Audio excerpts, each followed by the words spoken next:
इस वक्त हमारे साथ बिहार के उप मुख्यमंत्री, गृह मंत्री सम्राट चौधरी जी मौजूद हैं। जोरदार तालियों से उनका स्वागत। पहले पिता, फिर मां और उसके बाद बेटा, और बेटा जीता तो ऐसा जीता कि आज बिहार के उप मुख्यमंत्री के साथ साथ गृह मंत्रालय भी उनकी झोली में। देखिए, सबसे मैं तो न्यूज़ 18 को धन्यवाद देता हूं कि आपने बुलाया। मैं तो अपनी सीट पर गया ही नहीं, नॉमिनेशन के बाद वहां की जनता ने जिताकर भेज दिया। इसके लिए धन्यवाद देता हूं कि तारापुर के लोगों ने इतना विश्वास किया कि आप पूरा बिहार घूमते रहिए और 46,000 वोटों से जिताया। इसके लिए मैं धन्यवाद देता हूं तारापुर के लोगों को, और बिहार की जनता को विशेष धन्यवाद देता हूं जिसने 202 सीटें देकर एनडीए को थंपिंग मेजॉरिटी से विश्वास किया, भरोसा किया और बिहार में सुशासन की सरकार बरकरार रखा। लेकिन आप आते ही एकदम एक्शन मोड में नजर आए, डीजीपी के साथ प्रेस कॉन्फ्रेंस करते हैं और उसके बाद ये कहते हैं कि यहाँ पर जो मॉडल हम लेकर आएंगे उस मॉडल में बच्चियों को सुरक्षा मिलेगी, क्योंकि चुनाव के ऐन पहले जंगल राज का मुद्दा वो एनडीए को लेकर बड़ा सता रहा था, और शायद यही वजह है कि आप। भूमिका जी, मैं फिर बोल रहा हूं, हमको तुलना तो करनी होगी ना। जब तक अंधेरी रात नहीं देखा होगा लोग, तब तक उसको सुबह का आनंद कैसे आएगा। इसलिए जंगल राज से तुलना करते हैं कि 2005 के पहले की सरकार और आज की सरकार की तुलना किया जाता है कि नीतीश कुमार जी और लालू जी के राज का फर्क समझना चाहिए। और आज बिहार में सुशासन है, इसे कोई डिफर नहीं कर सकता है। बिहार रात के 12 बजे भी आप आराम से घूमिए, आपको कोई छूने वाला नहीं मिलेगा। लेकिन इन्हीं चुनावों में हमने देखा पटना में गोलियां चली थी। देखिए, दो चीजों पर आप जा रहे हैं। मोकामा में गोलियां चली थी। नहीं, वो अपराध व्यक्तिगत हो सकते हैं, व्यक्तिगत लड़ाई हो सकती है, लेकिन किसी भी हालत में ऑर्गेनाइज क्राइम बिहार में नहीं हो सकता है। मैं बार बार कहता हूं, ऑर्गेनाइज क्राइम अलग है, व्यक्तिगत झगड़े अलग है। सब लोगों ने देखा है, वो जांच का विषय है, चल रहा अभी है। और जिनके ऊपर आरोप लगे वो जेल के अंदर भी है, ये सब लोगों ने देखा। पर वो चुनाव जीत भी गए। वो जनता का आशीर्वाद है, वो हमारा आशीर्वाद से ज्यादा जनता तय करती है कि कौन चुनाव जीत कर जाए। अभी साबित होना कि वो निर्दोष है कि दोषी है, यह पुलिस को करने दीजिए। पर सम्राट जी, यहाँ पर कौन सा मॉडल लागू होने वाला है? जब आपने यहाँ सुशासन है, सुशासन मॉडल ही चलेगा। लेकिन ये जो सुशासन आप बात कर रहे हैं, आप नीतीश बाबू की तरफ इशारा कर रहे हैं। नहीं, नीतीश क्योंकि जी ने, लोग आपके एक्शन को एकदम कंपेयर कर रहे हैं योगी मॉडल से। नहीं, योगी जी संत भी हैं और एक उत्तर प्रदेश के बड़े राज्य के मुख्यमंत्री भी हैं। यहाँ कॉपी पेस्ट का बात नहीं है। इशू है कि बिहार के लोकप्रिय मुख्यमंत्री नीतीश कुमार जी लगातार सुशासन से बिहार चलाते रहे हैं, और बिहार में अपराधी कोई भी हो, आपने देखा होगा 2005 से 2013 के बीच में जब स्पिरिट ट्रायल बिहार में चल रहे थे, सभी लोग जेल के अंदर थे। तो जेल के अंदर डालना, बिहार में सुशासन स्थापित करना, और इसलिए मैंने आग्रह किया सार्वजनिक मंच से कि जो अपराधी हैं वो बिहार छोड़ दें, उनके लिए ज्यादा अच्छा है। हाँ, तो ये जो भाषा है वो योगी आदित्यनाथ की याद दिलाती है। नहीं, महाराज जी, बुलडोजर चलाना महाराज जी की याद दिला रहा है। महाराज जी, रोमियो स्क्वाड जो है वो महाराज जी की याद दिला रहा है। अब मैं बता रहा हूं कि बिहार में जो हमारी बहनें कॉलेज जाती है, उसका सुरक्षा करना हमारा काम है कि नहीं? कोई यदि छेड़खानी कर रहा है तो उसका भाई गृह मंत्री है, तो किसी भी हालत में जो छेड़ने का प्रयास करेगा उसको जेल के अंदर डालने का भी सरकार काम करेगी। आपके पास गृह मंत्रालय आया है, लोग ये चर्चा कर रहे हैं कि ये मंत्रालय तो कभी मुख्यमंत्री के पास से गया ही नहीं, सम्राट चौधरी के पास ये कैसे आ गया? नहीं, नीतीश जी का विशेष आशीर्वाद मिला कि गृह मंत्री के तौर पर काम कर रहा हूं। ये नीतीश जी के अधिकार क्षेत्र का मामला है। वो जिस विभाग को देंगे वो विभाग उनके मंत्री यूज तो करेंगे। नीतीश जी ने आपको दिया या आप लोगों ने नीतीश जी से ले लिया? नहीं, नीतीश जी मुख्यमंत्री हैं, वो जिसको जो विभाग देंगे वही लेगा। लेकिन ऐसा कह रहे हैं सम्राट जी कि अदला बदली जो हुई है कि फाइनेंस उनके पास गया और होम मिनिस्ट्री आपके पास आई है, ये आगे फ्यूचर की राह आप लोगों के लिए नहीं, नीतीश क्लीन करने कुमार की जी बात के है। सहमति से कोई काम हुआ, ये मैं बार बार कह रहा हूं। भारतीय जनता पार्टी और जनता दल यूनाइटेड, लोजपा और उपेंद्र जी की पार्टी और जीतन राम मांझी जी की पार्टी, पांचों पार्टी मिलकर पांडव बनकर कौरव को हराया, तो पूरी तरह पांडव बनकर ही बिहार में सुशासन स्थापित करने का काम करेंगे। जब सीनियर गृह मंत्री यानी केंद्रीय गृह मंत्री आए थे तब उन्होंने कहा था कि आप इनको जिता दीजिए, हम इनको कुछ बहुत बड़ा देने वाले हैं। वो बहुत बड़ा गृह मंत्रालय ही था या इससे भी हमें बड़ा नहीं है? पता है, हमको और आप तो बता नहीं रहे हैं। हमको तो दायित्व मिलते रहते हैं। मैं विरोधी दल का नेता बना, अध्यक्ष बना, पार्टी ने 2-2 बार उप मुख्यमंत्री का मौका दिया, यही मेरे लिए जीवन का बहुत बड़ा पार्ट है। लेकिन पार्टी का निर्देश मानना ही भारतीय जनता पार्टी के कार्यकर्ता का काम है। क्या आप भावी मुख्यमंत्री हैं बिहार के? मैं सपना नहीं देखता हूं। ये सपना हकीकत में हो सकता है तब्दील? पार्टी का नेतृत्व, और आज तो मैंने कहा वैकेंसी ही नहीं है। मैं चुनाव के पहले लोगों को कहता था कि वैकेंसी नहीं है, तो लोगों को लगता था कि क्या बोल रहे हैं। मैं कहता था कि 200 सीटें जीतूंगा, तो लोग कहते थे कहां से ये बात बोल रहे हैं। 200 सीटें भी जीता और बिहार के मुख्यमंत्री नीतीश कुमार जी बने, ये भी जनता ने देखा। देखिए, ये बात तो सच है कि पहले विपक्ष ने कहा बार बार आप पर, हम भी आपके पास आए थे, आपसे ये सवाल पूछा था तो आपने यही जवाब दिया था कि कोई वैकेंसी नहीं है। विपक्ष ने कहा कि ये लोग अगर सत्ता में आ गए तो नीतीश बाबू को सीएम नहीं बनाएंगे। सीएम नीतीश बाबू बने, शपथ उन्होंने ली। लेकिन अब विपक्ष ये आरोप लगा रहा है कितने साल, 2 साल, 1.5 साल, 2.5 साल, उसके बाद बीजेपी कब्जा कर लेगी। रूबिका जी, अब विरोधी के पास कोई काम तो रहने दीजिए, वो नया नया सपना तो देखेगा नहीं बेचारा। अब तो नई बात रखेगा, उनका काम है। हम लोगों को 5 साल बिहार को जो बचे हुए सुशासन और बिहार में इंडस्ट्री को खड़ा करना, इसके लिए हम लोग आगे बढ़ चुके हैं। अभी हम लोग के पास फुर्सत नहीं है कि विरोधी क्या बोल रहा है। तो आपके पास फुर्सत नहीं है, लेकिन बंगले से बड़ा बेदखल करवा रहे हैं आप। नहीं, देखिए, सुप्रीम कोर्ट का आदेश है, कोई व्यक्तिगत झगड़ा नहीं है। नीतीश कुमार जी लगातार सुशासन व्यवस्था खड़ा किया और बिहार में सबका घर बदलता है। मैं तो पिछले 28 साल में 6 घर में रहा हूं।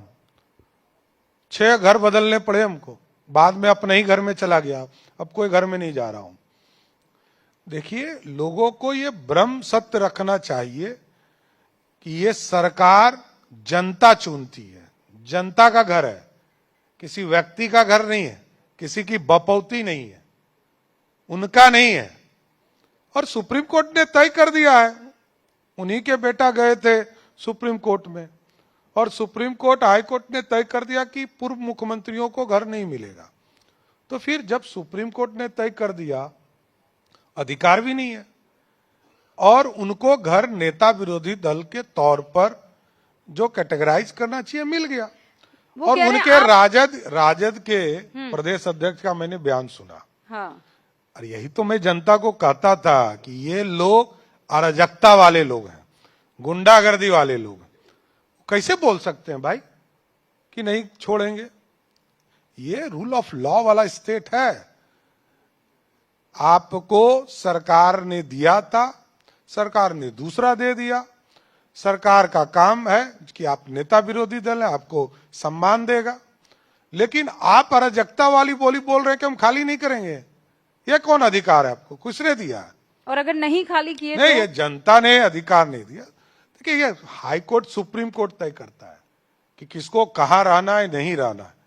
कोई हारने वाला व्यक्ति कैसे सरकारी घर में रह सकता है, ये जानना चाहिए। नहीं तो जैसा कह रहे हैं कि किसी कीमत पर बंगला खाली नहीं होगा, करवा के दिखाए, बिलो द बेल्ट इन लोगों ने हिट कर दिया है। इस चक्कर में नहीं पड़ना है, ये न्यायालय तय करेगा। ये हमारा काम थोड़े है। न्यायालय ने आदेश दिया है, न्यायालय तय करेगा कि किसको रहना है, नहीं रहना है। घर से बेदखल की बात भी अरे हुई घर तो दे ही रहे हैं, उससे बड़ा घर ही दे रहे हैं, छोटा कहाँ दे रहे हैं। नहीं, लेकिन मेरा सवाल ये था कि घर से बेदखल का एक सवाल आया और घर टूटने का भी एक सवाल आया। आपने सुना होगा रोहिणी आचार्य मीडिया के सामने आई और उन्होंने ये कहा कि मेरे साथ बदसलूकी की गई है। और अब घर के अंदर में कितना पढ़िएगा आप रूबिका जी। अब घर की बात नहीं है, बिहार की बात कीजिए। कहाँ आप उसी पे पड़े हुए हैं, वो लोग वही करते रहेंगे, उनके पास कोई दूसरा एजेंडा नहीं है। हम लोग के पास क्लियर कट एजेंडा है कि हमको बिहार के विकास की बात करना है। हमारे लिए लालू जी के परिवार की चिंता करना हमारा काम नहीं है, उनको सुरक्षा देना हमारा काम है। उनको कोई गड़बड़ नहीं हो इसकी चिंता सरकार करेगी, लेकिन किसी भी हालत में हमारी चिंता नहीं है कि लालू जी के परिवार में बेटा क्या बोल रहा है, बेटी क्या बोल रही है। हमारा काम है बिहार में सुशासन और बिहार को रोजगार के क्षेत्र में अपार संभावनाओं के साथ आगे बढ़ना। तो आपका रोड मैप एकदम तैयार है? हम लोगों ने संकल्प लिया है, 25 एजेंडा के साथ हम आए, जनता के बीच में गए, जनता ने भरोसा किया और उस पर काम करना है। अब बड़ा सवाल ये है कि आप नौकरियां कहां से लेकर आएंगे? नहीं, नौकरियां तो मैंने कहा ही है कि देखिए, कोई सरकारी नौकरी बिहार की जनता को, एक पार्टी के नेता ने कहा कि हम 2,70,00,000 लोगों को सरकारी नौकरी देंगे। जनता ने भरोसा नहीं किया।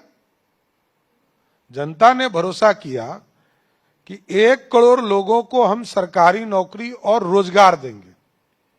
जिस तरह पिछले साल, पिछले गवर्नमेंट में हम लोगों ने कहा था कि 10 लाख सरकारी नौकरी और 10 लाख रोजगार देंगे, दिया 52 लाख लोगों को सरकारी नौकरी और रोजगार। इस बार 1 करोड़ लोगों को देने का संकल्प है और इस बार हमारा टारगेट है, सबसे बड़ा टारगेट है कि सुशासन के साथ यहां इंडस्ट्री खड़ी हो, रेवेन्यू यहां हो, रेवेन्यू जनरेट हो और इंफ्रास्ट्रक्चर का जो काम बचा है उसको हम पूरा करें। इंफ्रास्ट्रक्चर, रेवेन्यू, रोजगार, ये 3 मुद्दे तो आप बता रहे हैं, लेकिन भ्रष्टाचार से कैसे डील करेंगे आप? नहीं, भ्रष्टाचार जिसके ऊपर ये लगातार आप देखते होंगे, कल भी ईडी ने कार्रवाई किया, आज भी ईडी ने कार्रवाई किया। विजिलेंस, हमारा स्टेट विजिलेंस चुनाव के दौरान भी लोगों को गिरफ्तार करते रहा। कल भी आपने देखा होगा रोसड़ा के पदाधिकारी पे कार्रवाई। हम लगातार कार्रवाई कर रहे हैं और जितना 1947 से लेकर 2005 तक गिरफ्तारी और कार्रवाई भ्रष्टाचार पे नहीं हुआ है, उससे अधिक कार्रवाई आज के तारीख में हो रहा है। क्योंकि भ्रष्टाचार का मुद्दा उठा है, आप भी जानते हैं, आपके ऊपर प्रशांत किशोर ने तमाम तरीके के आरोप लगाए, अपराध को लेकर, भ्रष्टाचार को लेकर आपको कटघरे में खड़ा किया गया। उसके बावजूद आपने चुनाव लड़ा, चुनाव जीते और अब आप गृह मंत्री हैं प्रदेश के। क्या आप किसी तरह का कोई एक्शन लेंगे? नहीं, या फिर इग्नोर कर देंगे? मेरा स्पष्ट मानना है, मैं स्पष्ट तौर पर सबको कहता हूं कि कोई भी डॉक्यूमेंट्स हो तो उसको जनता के बीच में रखना चाहिए और मैं स्पष्ट बोलता हूं कि मेरे ऊपर किसी तरह का भी कोई आरोप साबित करेंगे तो मैं राजनीतिक तौर पर पूर्ण रूप से संन्यास ले लूंगा। कहीं कोई ये मामला ही नहीं हो सकता है।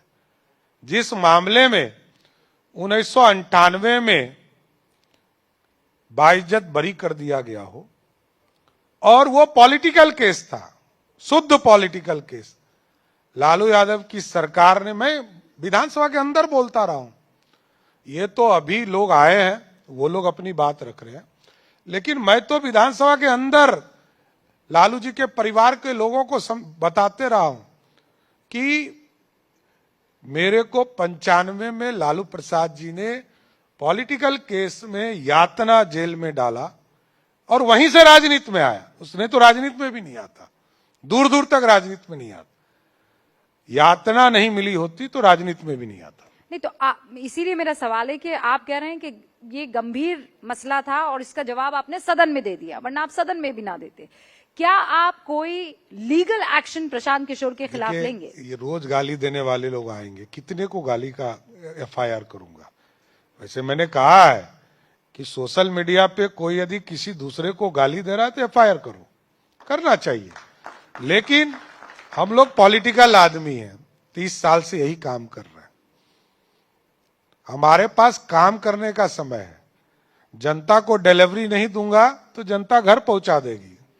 जनता के लिए काम करना है, अपने लिए काम नहीं करना है। आप जनता को केंद्र में रख रहे हैं। वो ये कह रहे हैं कि आप जीते ही इसीलिए क्योंकि आपने धांधली की है, आप जीते ही इसीलिए क्योंकि आपने पैसा बांटा, एकदम खुले तौर पर पैसा बांटा। जनता तक पहुंचाया है ना, जनता के बीच से तो कोई गायब नहीं हुआ है, जनता को पहुंचाया, यही भरोसा है। जनता को पैसा मिला है, किसी दूसरे को नहीं मिला है। नहीं तो चूंकि आपके पास पूरा मैकेनिज्म था तो आपने तो भाई, उसका इस्तेमाल किया, बेजा इस्तेमाल किया। मैं क्या कर रहा हूं, बीच चुनाव में पैसा बांटा। सुन तो लीजिए आप। बिजली बिल 1,90,00,000 परिवार को मिलता है। लालू यादव जी जो राष्ट्रीय जनता दल के राष्ट्रीय अध्यक्ष हैं, उनका भी बिल आता है तो 125 यूनिट मुफ्त होता है। लालू जी का, राबड़ी जी का आता है। तेजस्वी यादव के नाम पर बिजली बिल आता है 125 यूनिट, पहले हम उनको माफ करते हैं। आम लोगों को तो करते ही है, सबसे बड़े विरोधी को भी माफ करते हैं, यह ध्यान रखिए। दूसरा, 1,12,00,000 बुजुर्गों को, विधवा बहनों को और दिव्यांग जन को यदि पैसा बढ़ाना अपराध है तो ऐसा अपराध 100 बार करने के लिए तैयार हूं, कोई इशू नहीं है। और महिलाओं को रोजगार देने के लिए सारी स्कीम हमने चुनाव के पहले शुरू किया। कोई भी स्कीम हमने चुनाव में नहीं घोषित किया, हम चुनाव के पहले लाए, पूरा मैकेनिज्म लाया हमने। 1,56,00,000 महिलाओं के खाते तक पैसा पहुंचाया और 1 रुपया भ्रष्टाचार नहीं हुआ। यही तो सरकार है सुशासन का। 1 रुपया दाहिने बाएं नहीं गया। जिस भी महिला ने आवेदन डाला उनके खाते में पैसा पहुंचा। इसमें गलत क्या है? ये सुशासन है, ये मोदी जी और नीतीश जी की सरकार है।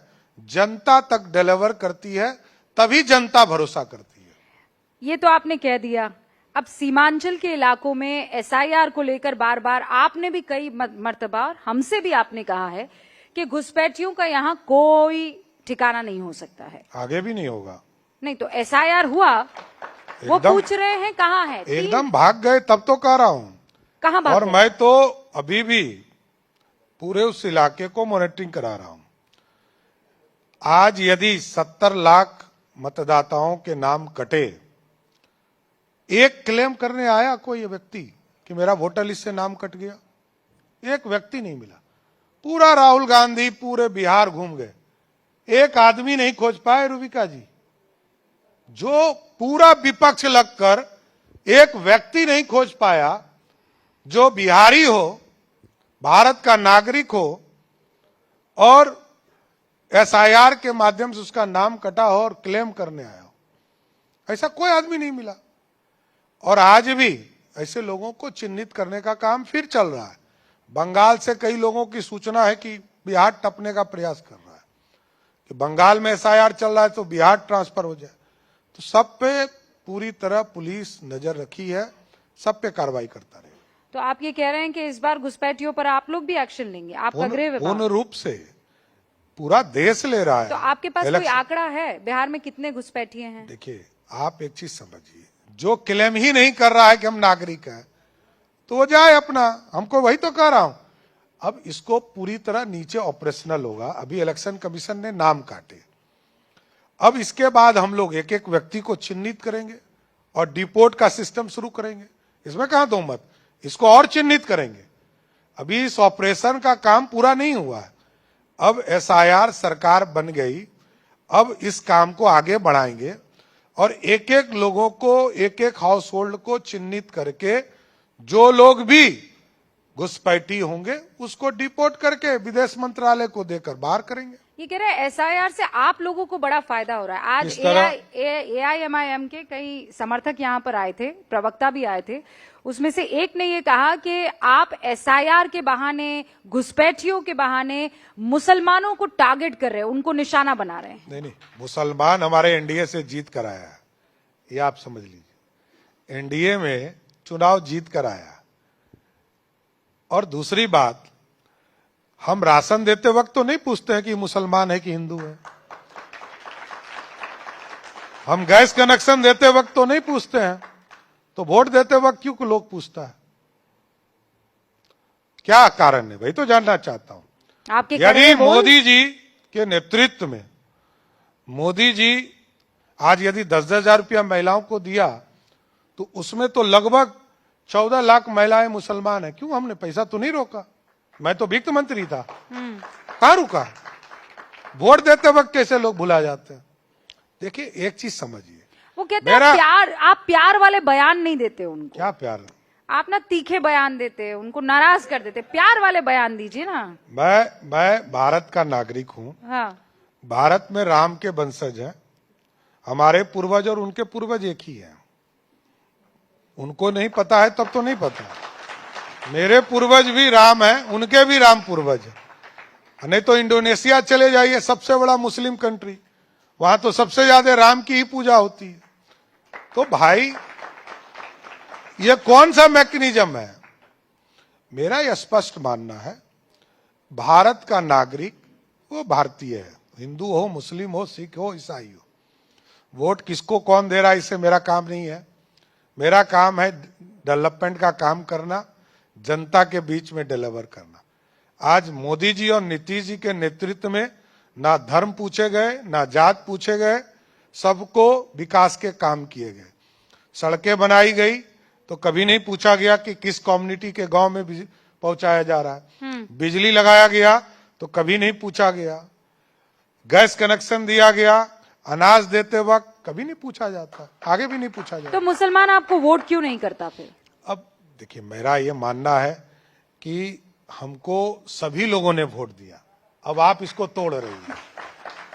मेरा मानना है कि बिहार की तमाम जनता ने वोट किया। ये तो बहुत ही मासूमियत वाला आपका मानना है। नहीं, कैसे नहीं मानना? मैं तो मुस्लिम गांव में ही पैदा लिया हूं, काहे आप चिंता कर रही है?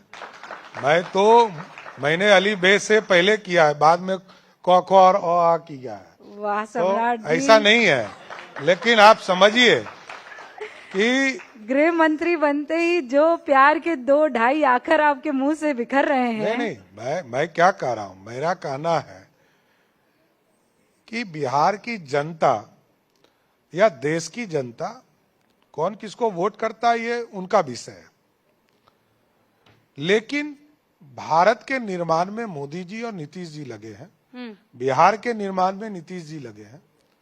तो इसलिए दोनों व्यक्ति के डिलीवर पर जनता वोट करती है और करती रहेगी। बिहार का भविष्य आप कैसे देख रहे हैं? एकदम स्वर्णिम काल, अगला 20 साल देश का सबसे अच्छा राज्यों में से एक राज्य है। आरजेडी का भविष्य कैसा देख रहे हैं आप? आरजेडी का भविष्य तो दिख ही रहा है। देखिए, मैं बार बार कहता रहा, कोई मानता नहीं है। लालू जी या उनका परिवार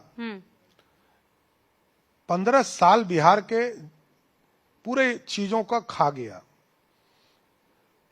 भ्रष्टाचार जीवन में जब भी किया तो सिर्फ भ्रष्टाचार किया। लालू जी हो, लालू जी का परिवार हो, जनता सब जानती है। जनता को बताने से ज्यादा वे स्वयं लोग जान रहे हैं। नई पीढ़ी जब वोट देने जाती है तो उनके माता पिता ही बताते हैं कि मैंने कैसा जीवन जिया है। इसलिए बिहार की जनता बहुत होशियार है। बिहार की जनता बिहार में विकास को लगातार आगे बढ़ाना चाहती है, इसलिए एनडीए की सरकार चुना है। आप ये कहना चाह रहे हैं कि राहुल और तेजस्वी बाबू की जोड़ी बिहार को पसंद नहीं आई? राहुल कोई फैक्टर ही नहीं है। अरे भाई, इन लोगों 1300 किलोमीटर की यात्रा की है वोट चोरी पर। अरे वो ठीक है, तो पिकनिक मनाने आए थे बेचारा, अच्छा वैन लेके आए थे। अब दूसरी बात, जहां तक आपने कहा राहुल गांधी या ये दोनों, तो पूरा भारत देख रहा है। भारत को यह बताने की जरूरत है कि राहुल गांधी जी के माता जी 10 साल सुपर पावर रही भारत की। प्रधानमंत्री को कहती थी खड़ा हो जाते, प्रधानमंत्री जी को कहते थी बैठ जाओ, बैठ जाते थे। बोलने कहती थी बोलिए तो बोलना शुरू करते थे।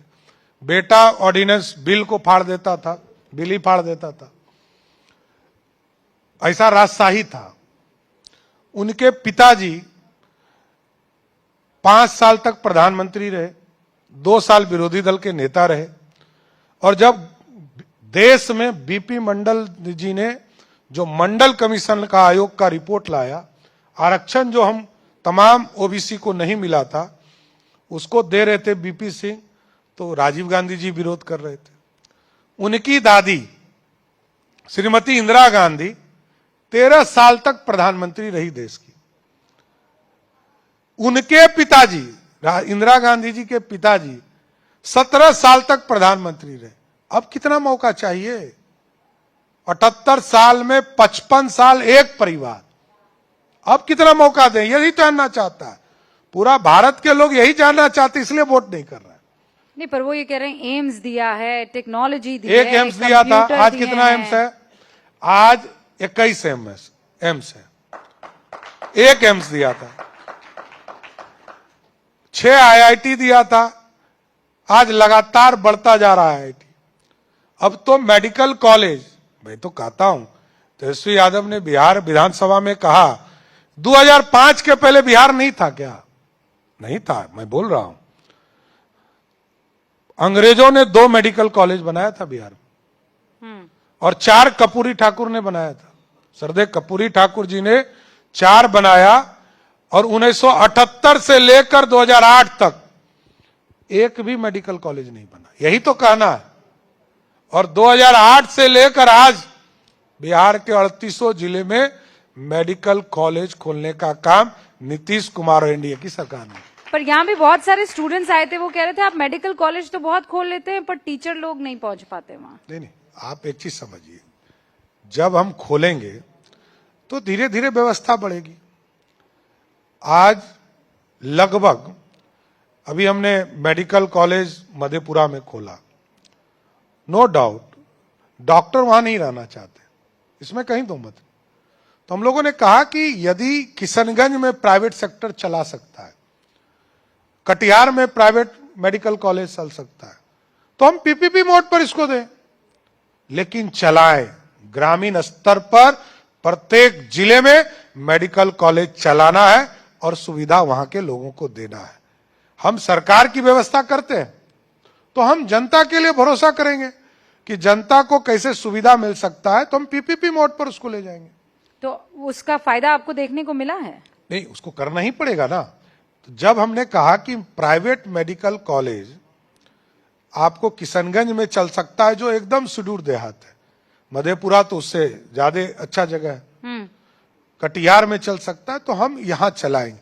तो हम लोगों ने इसका ऑफर किया है, जैसे ही कोई लोग आएंगे उनको हम लोग इससे एडजस्ट करने का। तो फिर उसके बाद आप पर आरोप लगेगा कि आप प्राइवेटाइजेशन कर रहे हैं। अब देखिए, आप जिसको जो बिजनेस मॉडल को समझना पूरा है, बिगाड़ रहे हैं। अब समझना है, बिहार के विकास के लिए कदम तो बढ़ाना पड़ेगा, उद्योग के बड़े लोगों को बिहार लाना पड़ेगा, और 1,80,00,000 करोड़ का इन्वेस्टमेंट का एमओयू साइन हुआ बिहार में। और आज मैं गर्व से कहता हूं कि 1,14,000 करोड़ रुपया बिहार के सरजमीन पर काम शुरू हो गया। ये बदला हुआ बिहार, जहां कोई इन्वेस्टमेंट नहीं आता था, वहां लाखों करोड़, हजार करोड़ रुपया अब बिहार में इन्वेस्टमेंट में आ रहा है। ये सबसे बड़ी बात है। अब मैं ममता बनर्जी की भी बात करना चाहती हूँ, क्योंकि एसआईआर का मसला आप जानते हैं सब जगह इस वक्त चरम पर है। एसआईआर बहुत से राज्यों में हो रही। ममता बनर्जी ने कहा है कि मैं भारत हिला दूंगी। अगर बीजेपी ने मुझे परेशान करने की कोशिश की, मेरे खेल में मुझे हरा नहीं सकती है बीजेपी। परेशान क्या करना, ये कोई मरा हुआ है, कोई घुसपैठी है, उसका नाम कटेगा ना। दीदी को इसमें दिक्कत क्या हो रहा है भाई? ममता दीदी ने 2006 में पार्लियामेंट के अंदर कहा है कि घुसपैठी को बाहर करना है। लालू जी ने 1992 में कहा है कि घुसपैठी को बाहर करना है। ये बदल कैसे जा रहे हैं भाई? घुसपैठी को तो बाहर जाना ही चाहिए। और जो मरे हुए वोटर हैं उनका नाम कटना चाहिए कि नहीं? जो भारत का नागरिक नहीं है उसका वोटर लिस्ट में कैसे नाम आएगा? चुनाव आयोग से मिली भगत का आप पे जो आरोप लगता है, उस पर आप क्या जवाब देंगे? देखिए, कहेंगे ये कोई वो नई प्रथा नहीं है। कांग्रेस पार्टी, ये पूरा जो सिस्टम बना है, संविधान जब बाबा साहब अंबेडकर ने बनाया तो कांग्रेस ने 168 बार भारत के लोकतंत्र में राष्ट्रपति शासन लगाया। हम लोगों ने कितनी बार लगाया? जनता तो देख रही है ना कि बीजेपी के लोगों ने कितना राष्ट्रपति शासन लगाया। जनता देख रही है सब कुछ, जनता को तय करने दीजिए। और इलेक्शन कमिश्नर आप देख लीजिए किस तरह चुनाव लड़ते रहे कांग्रेस पार्टी के उम्मीदवार बनकर। कितने लोग रिटायर किए, सब कांग्रेस पार्टी के, कई लोग कांग्रेस पार्टी के उम्मीदवार बने। तो ये जनता देख रही है। तो ये गारंटी है कि अब जो चुनाव आयोग के बड़े अधिकारी है वो रिटायर होते तो आपकी पार्टी से चुनाव नहीं लड़ेंगे? गारंटी का शब्द नहीं है, मैंने ये कहा अभी तक का जो इतिहास है वो बताया। आखिर में एक सवाल बहुत महत्वपूर्ण है। पूरा चुनाव नीतीश बाबू की सेहत के इर्द गिर्द भी लड़ा गया। नीतीश बाबू की सेहत के बारे में आपसे बेहतर कौन बता सकता है? नहीं, कोई नहीं, जनता देख रही है ना। जनता ने देखा कि लालू जी का परिवार का हेलीकॉप्टर नहीं उड़ पाया बारिश के चलते, लेकिन नीतीश जी का गाड़ी नहीं रुका, वो 7 सवा करके आए। यही फर्क है। फिट और अनफिट का पैरामीटर क्या है? एक 75 वर्ष का नौजवान 7-7 प्रोग्राम गाड़ी से करता हो और एक 32 साल का नौजवान घर में आराम करता हो। जनता सब कुछ देख रही है।